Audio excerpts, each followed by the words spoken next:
চ্যালেঞ্জের মাত্রা এবং পরিমাণ দেখেছেন, পদে পদে যেগুলো চ্যালেঞ্জ ফেস করতে হয়।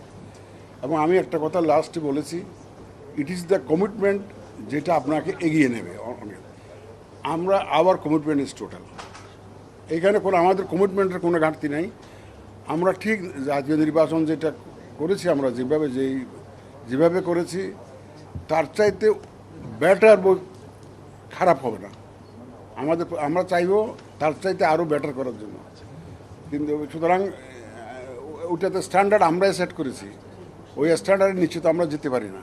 সুতরাং ওই স্ট্যান্ডার্ড তো থাকবেই, যদি পারি ওর চাইতে আরও বেটার করব।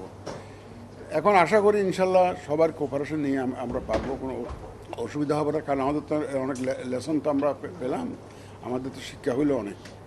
তো সেই অনুযায়ী আমরা মনে করি যে আশা করি যে ইনশাল্লাহ অসুবিধা হবে না।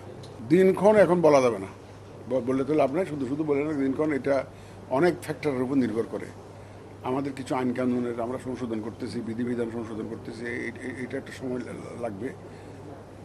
তেমন সময় লাগবে না, আমরা করে ফেলেছি, আমাদের তরফ থেকে আমরা করে ফেলেছি। আমরা ওই মন্ত্রণালয়ে পাঠিয়েছি ভেটিংয়ের জন্য।